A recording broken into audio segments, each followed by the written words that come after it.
ನಿಮ್ಗೆ ಯಾರಿಗಾದ್ರೂ ಹುಂಚ ಪದ್ಮಾವತಿ ಮೂಲ ಸ್ಥಾನ ಯಾವುದು ಅಂತ ಗೊತ್ತೈತೇನ್ರಿ? ಅವ್ರು ಎಲ್ಲಿಂದ ಆಗಮಿಸಿದ್ದಾರೆ? ಹಾಗೆ ಬಸದಿ ಹಿಂದಿರುವ ಲಕ್ಕಿಮರೆ ಯಾವಾಗಲೂ ಹಸಿರ ಕಾರಣ ಅಂತ ತಿಳ್ಕೊಂಡು ಬರ್ರಿ. ಹಾಯ್ ಎಲ್ಲರಿಗೆ ಜೈ ಜೈನಂದ್. ಇವತ್ತು ನಾವು ಹುಂಚ ಪದ್ಮಾವತಿ ಬಗ್ಗೆ ತಿಳ್ಕೊಂಡು ಬರ್ರಿ. ಎಲ್ಲರೂ ಹುಂಚ ಪದ್ಮಾವತಿ ಅಮ್ಮನ ಬಗ್ಗೆ ಗೊತ್ತೈತ್ರಿ. ಆದರೆ ಮೊದಲ ತಾಯಿ ಮೂಲ ಸ್ಥಾನ ಯಾವುದು ಅಂದ್ರೆ ಉತ್ತರ ಭಾರತದ ಮಥುರಾ. ಅಲ್ಲಿದ್ದ ರಾಣಿ ಪದ್ಮಾವತಿ ದೇವಿನ ರಾಜ ಜಿನದತ್ತರು ಇಲ್ಲಿ ಕರೆದುಕೊಂಡು ಬರ್ತಾರೆ. ಅಲ್ಲಿ ತಮ್ಮ ಒಳ ಕುಟುಂಬದ ಜಗಳ ಇರ್ತಾವ್ರಿ. ಸೊ ಭಾಳ ಜಗಳನ್ನ ಜಿನದತ್ತರಾಯನ ಪಟ್ಟಕ್ಕೆ ಏರಬಾರ್ದಂತ ಅವರಪ್ಪ ರಾಜ ಸಕಾರ ಮತ್ತು ಅವನ ಎರಡನೇ ಹೆಂಡತಿ ಪದ್ಮಿನಿ ದೇವಿ ತಮ್ಮ ಮಗನಿಗೆ ರಾಜ್ಯ ಸಿಗ್ಬೇಕೆಂಬುದು ಕಾರಣಕ್ಕಾಗಿ ಜಿನದತ್ತರನ್ನು ಕೊಲ್ಲಕ್ಕೆ ಯೋಜನೆ ಮಾಡ್ತಾರೆ.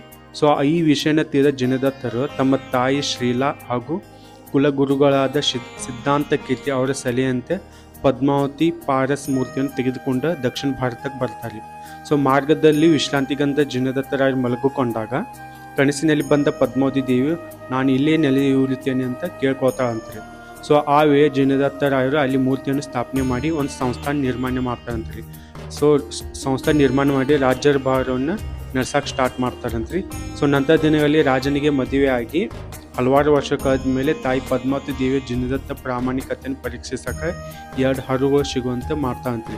ಸೊ ಒಂದು ನಕಲಿ ಹರಳ, ಮತ್ತೊಂದು ಶುದ್ಧವಾದ ಹರಳ. ಜಿನದತ್ತರಾಯ ಶುದ್ಧ ಹರಳನ್ನು ತನ್ನ ಹೆಂಡತಿ ಮೂಗುತಿಯಾಗಿ ಕೊಡ್ತಾರಂತ್ರಿ ಮತ್ತು ನಕಲಿ ಹರಳ ಮೂಗುತಿಯನ್ನು ತಾಯಿ ಪದ್ಮಾವತಿಗೆ ಹಾಕ್ತಾರಂತ. ಸೊ ಅದರಲ್ಲಿ ಮರುದಿನ ಜಿನದತ್ತರಾಯರ ತಾಯಿ ದರ್ಶನ ತಗೋಕ್ಕೆ ಹೋದಾಗ ಅಲ್ಲಿ ನೋಡ್ತಾರಂತ ಅಲ್ಲಿರೋ ಮೂಗುತಿಗಳು ಅದಲು ಬದಲಾಗಿರ್ತಾವಂತ್ರಿ. ಸೊ ಅವಾಗ ಜಿನದತ್ತರಾಯರಿಗೆ ತನ್ನ ತಪ್ಪಿನ ಅರಿವು ಆಗಿ ತಾಯಿ ಹತ್ರ ಕ್ಷಮೆ ಕೇಳ್ತಾರಂತ್ರಿ. ಅವಾಗ ತಾಯಿಯು ಪಾರಸ್ ಮೂರ್ತಿ ಇರೋದು ಐತೆ ನೋಡ್ರಿ, ಅದು ಬಾವಿಯೊಳಗೆ ಅದೃಶ್ಯ ಆಗತ್ತಂತ್ರಿ.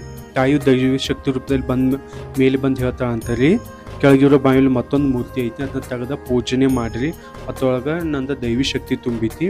ಸೊ ಎಲ್ಲಿವರೆಗೆ ಈ ಹಿಂದಿರುವ ಗಿಡ ಲಕ್ಕಿ ಗಿಡ ಹಸಿರಾಗಿರ್ತೈತಿ ಅಷ್ಟು ಮಟ್ಟ ನಾನು ಎಲ್ಲರಿಗೆ ಭಕ್ತರಿಗೆ ದರ್ಶನ ನೀಡುತ್ತೇನೆ ಅಂತ ಹೇಳ್ತಾರೆ. ಸೊ ಅಲ್ಲಿಂದ ಇಲ್ಲಿವರೆಗೆ ಯಾವಾಗಲೂ ಅಲ್ಲಿ ಹಿಂದಿರುವ ಲಕ್ಕಿ ಗಿಡ ಹಸಿರಾಗಿತ್ತು ಮತ್ತು ತಾಯಿ ದರ್ಶನ ನೀಡುತ್ತಾ ಇರ್ತಾರೆ. Thank you.